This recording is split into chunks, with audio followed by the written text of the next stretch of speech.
सुरू झालेली आहे, म्हणजे एसआयआरची प्रक्रिया आता अंतिम टप्प्यात आलेली आहे. अतिशय मोठा घोटाळा होतो आहे. म्हणजे फक्त मुस्लिम समाजाला टार्गेट करण्याचं काम नाहीये.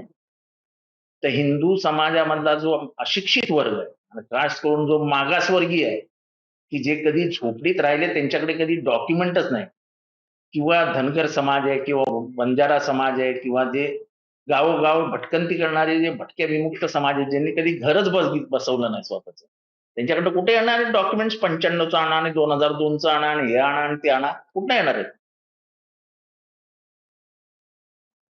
एक तर बीएलओ नावाची गोष्टच नाहीये. 40 बीएलओ नाही आहेत, कसे तपासणी होणार आहे? मुस्लिम समाजाचा प्रॉब्लेम हा आहे की दर 11 महिन्यांनी ते घर बदलतात. आता ज्या कार्डावरती, इलेक्शन कार्डावरती घर असतं, त्या घरामध्ये ते राहतच नाही, दुसरीकडे राहायला जातात. आता बीएलओ जाणार त्या घरावरती आणि तिथे नाही म्हटल्यावर नाव कापून टाकणार. आणि शुभेंदू अधिकारी आणि सम्राट चौधरी यांनी काय सांगितलं, की एसआयआर मध्ये जर तुमचं नाव नसेल, म्हणजे त्या सर्व्हेमध्ये जर तुमचं नाव गाळलं गेलं, तर तुमचं रेशन कार्ड गायब होईल, सरकारी योजनांमधनं तुम्हाला काहीही मिळणार नाही आणि कालांतराने तुमच्या नागरिकत्वाचा प्रश्न उभा आहे. कोणाला हवेत बांगलादेशी नागरिक भारतामध्ये? हाकलून द्या. तुम्हाला कोणी अडवलंय?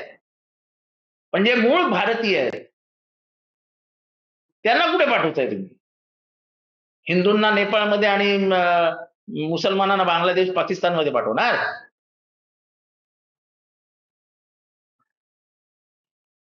अरे गरीब माणसांनी कुठे, कोण अशिक्षित माणसांना माहिती की 2002 साली, आता 2004 ला विधानसभेत ज्यांनी मतदान केलं त्यांचं 2025 मध्ये नावं कापली ह्याच्यात महानगरपालिकेच्या निवडणुकांमध्ये. तुमच्याकडे साधी बीएलओ नाहीत, ज्यांनी सरकारी काम करायला केलं पाहिजे, ती माणसं नाहीत तुमच्याकडे. तिथे घर आहेत, तिथे क्वारीज आहेत, तिथे आदिवासी लोकांचे शेती आहे आणि सर्वात मोठे म्हणजे मोठा डोंगर आहे. त्या डोंगरावरती पार्क कसं होणार होतं? आणि डी दयाभाई स्वतः म्हणतो की माझी एवढी जमीन नाही, मला एवढीच जमीन हातात द्या. कधी 30 एकरची वगैरे त्याची मागणी होती. भुलैयाचा खेळ खेळला कोणी? म्हणजे हायकोर्टात गेले, हायकोर्टात हारले, गव्हर्नमेंट हारलं. पण गव्हर्नमेंट हारल्यानंतर सुप्रीम कोर्टात जेव्हा जाण्याची वेळ आली, तर सुप्रीम कोर्टात गेला आणि मग गव्हर्नमेंट मधल्या कोणीतरी सांगितलं की तुम बैठता है क्या मेरे साथ? आम्हाला असेल मी बैठता हूं, तो ठीक है मैं सुप्रीम कोर्ट से वापस लेता हूं. आले मागे आणि मागे घेण्यात आणि सगळ्या मिटवी करण्यात एक्सपर्ट आहे ते दोन दलाल. खूप मोठं कॉम्प्रोमाइज होणार आहे आणि त्यामुळे खाणीकरांचा खूप मोठा लॉस आणि पर्यावरणाचाच खूप मोठा. नाही, एकंदरीत त्याच एक गैरच आहे सगळं. हे गैर. फॉरेस्ट डिपार्टमेंट आजही कोर्टात गेलं ते सगळं थांबू शकतं. फॉरेस्ट डिपार्टमेंट जात का नाही? फॉरेस्ट डिपार्टमेंटवर कोणाचा दबाव आहे? मला वाटत नाही की गणेश नाईक असं कॉम्प्रोमाइज करतील. गणेश नाईक हा कॉम्प्रोमाइज करणाऱ्यातला माणूस नाही. म्हणजे पैशासाठी किंवा व्यवहारासाठी तो स्वतःचं डिपार्टमेंट घाण ठेवेल असे काही गणेश नाईक साहेब नाहीयेत. म्हणजे एवढं त्यांच्याबद्दल मी सांगू शकतो. फॉरेस्टच्या बाबतीत कठोर भूमिका घेणारे गणेश नाईक नाही, मग ते त्यांच्यावर दबाव असेल. कारण ते स्वतः त्यांनी सांगितलं होतं, विधानसभेत सांगितलं होतं, विधानसभेच्या बाहेरही सांगितलेलं. आता ह्याच्यानंतर 1000 एकरचा प्रस्ताव येतोय. 1000 एकर त्याच परिसरातली जमीन फॉरेस्ट आमच्या मालकीची आहे, ती हे करा, आमच्या नावावर करून द्या, ती फॉरेस्ट नाहीये. काही दिवसांनी ते सांगतील की अख्खं संजय गांधी नॅशनल पार्क ही फॉरेस्ट नाहीये, ते पण आमच्या नावावर करून द्या. कारण ऑलरेडी इतके प्रकल्प झाले, त्यामुळे जवळपास 13 ते 14,000 झाडं ही तोडली. नाही, ते असं आहे की ठाण्याचं वाटोळं केलं, वाटोळं. एकीकडे पंतप्रधान सांगतात झाडं तोडू नका आणि ते मँग्रोव्ह पासून 200, 300, 400 वर्षापूर्वी झाडं पण खटाखट कापली जात आहेत. ते ईदच्या दिवशी बोकड मारतात ना, तसं इथे आपल्या इथे झाडांची ईद आहे. दररोज आपलं 4 झाडं कापतातच आहे. 150 वर्षांपूर्वी वाटचा वृक्ष म्हणून ज्या वृक्षाची ओळख होती ते वृक्ष रस्ता खंडणी करण्याच्या अहो काय बोलायची काय बोलायला काही स्कोपच नाही हो ठाण्यामध्ये. आणि मी दोष जनतेला देईन, जनता निवडून देते. मग अशी फळं भोगावी लागतात. बघा भ्रष्टाचार उघड्या डोळ्याने आता. 2800 कोटी रुपयाचा टीडीआर. कमिशनर गेला कशाला होता? नाही, माझा पंतप्रधानांना प्रश्न आहे. बंगाल इलेक्शनच्या आधी तुमचा प्रश्न गंभीर आहे, तुम्हाला कळलं नाही का? तुम्हाला आज कळतंय प्रश्न गंभीर आहे? आमच्यासारखा साधा कार्यकर्ता गेले 6 महिने सांगतोय की देशाची परिस्थिती वाईट आहे, देशाची आर्थिक परिस्थिती वाईट आहे, देशाची आर्थिक परिस्थिती वाईट आहे. हे आम्हाला समजू शकतं. आम्ही काय फार ज्ञानी नाही आहे. इराण आपला जवळचा मित्र असताना आपण इस्रायलची बाजू घेतो आणि इराणला दुखावून ठेवलं. आपल्याला तेलाचा प्रश्न उभा राहिलाच नसता जर इराणची आपली मैत्री असती तर.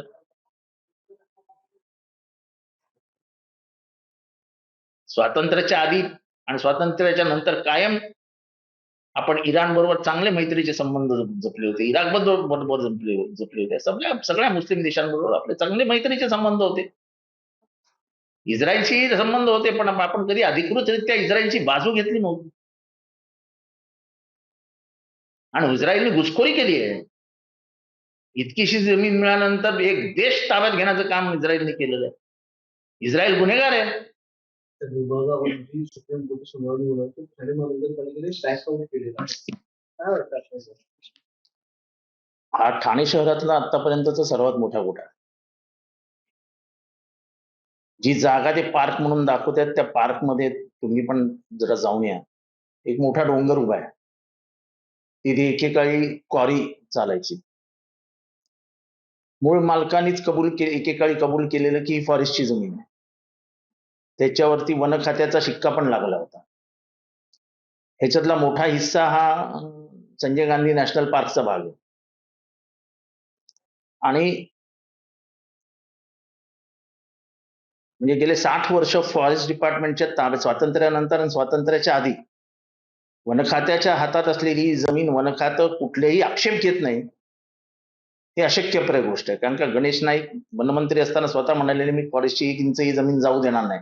पण गणेश नाईक मात्र ह्या संपूर्ण प्रकरणात चूप बसलेले दिसतात. त्यांना चूप बसायला लावलंय का ते चूप बसलेत काही समजत नाही. ही जमीन पूर्णतः फॉरेस्टची आहे, फॉरेस्टच्या मालकीची आहे.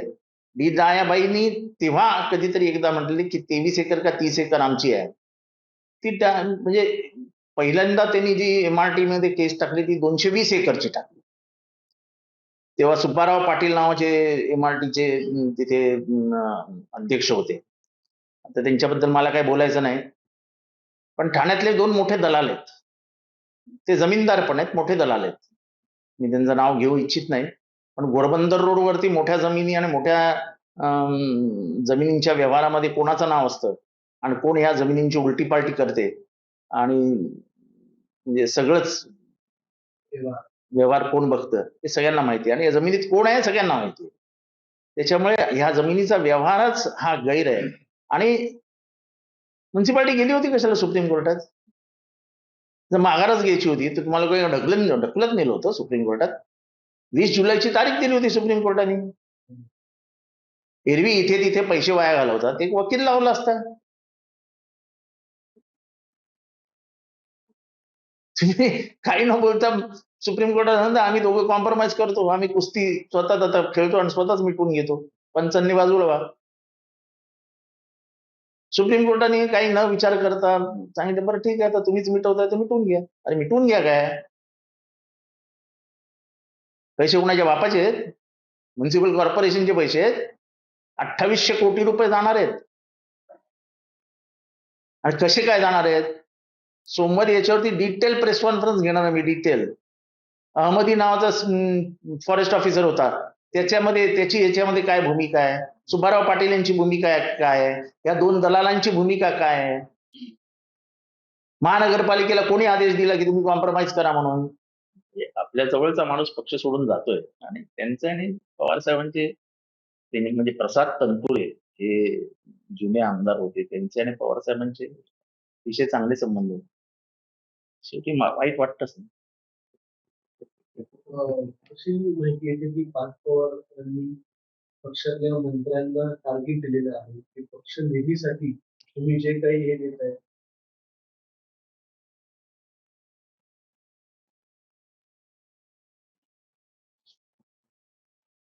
आणि गटामध्ये खूप अंतर्गत कलह सुरू आहे मंत्र्यांच्या आणि अहो, आमदारांना सांगितलं जाते राजीनामा द्या, मला दुसऱ्या माणसाला आणून बसवायचंय तुमच्या जागेवर.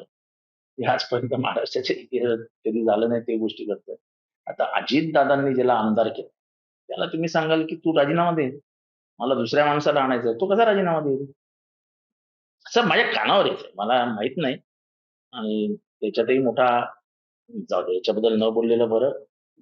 कारण ते अजितदादांचं कुटुंब आहे, अजितदादा नाहीयेत, त्याच्यामुळे आपण त्या कुटुंबावर बोलू नये असं मी शपथ खाल्लेली आहे. मग कशा ते याद्या तपासल्या जाणार? आणि ते पण पावसाळ्यात.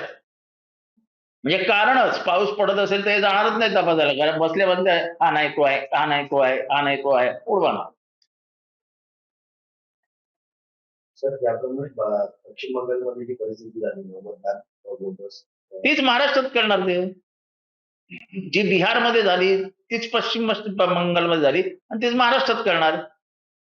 आणि मी जनतेला आवर्जून परत एकदा सांगतो की सम्राट चौधरी आणि सुवेंदू अधिकारी जे म्हणाले की तुमच्या नागरिकत्वाचा प्रश्न निर्माण होईल, तुमचं रेशन कार्ड काढून घेतलं जाईल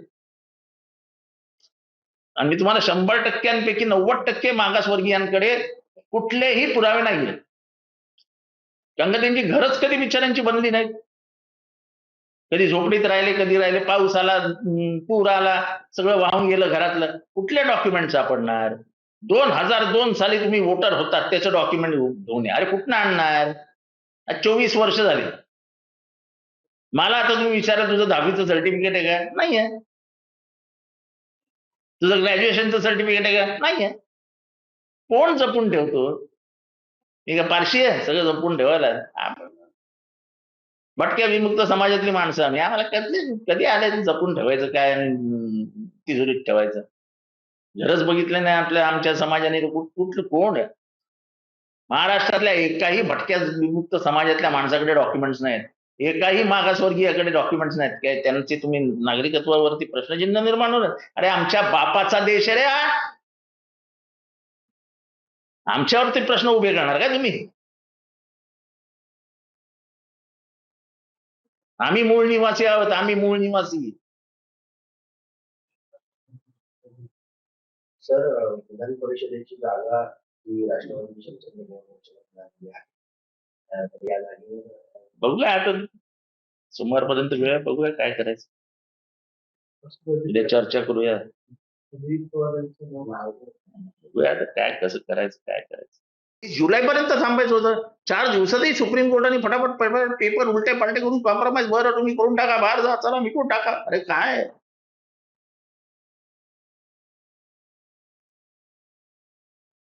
जा तुम्ही आत्ताही बघा, तिथे क्वारी आहे, होती म्हणजे आता नाही आहे चालू, क्वारी आहे.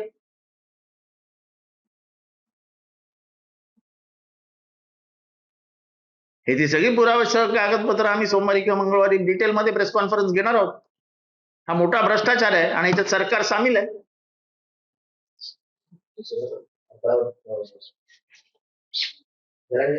उपोषण करायला सुरुवात केली आहे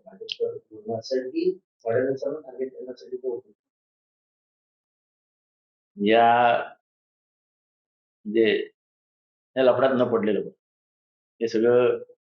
कधी ते उपोषणाला बसतात, मग हे मिटवायला जातात, मग मिटवतात, मग क्रेडिट घेतात, मग परत काहीतरी वरती खालती करतात, परत ते चिडतात. जरंगे साहेब, ह्याला एकदा फायनल पूर्णविराम द्या ना.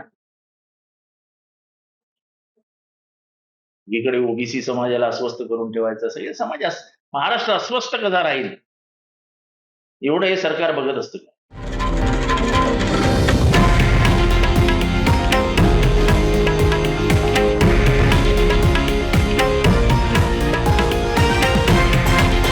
हे आहे देशातील नंबर 1 न्यूज नेटवर्क आणि आपण पाहत आहात TV9 मराठी, एकमेव.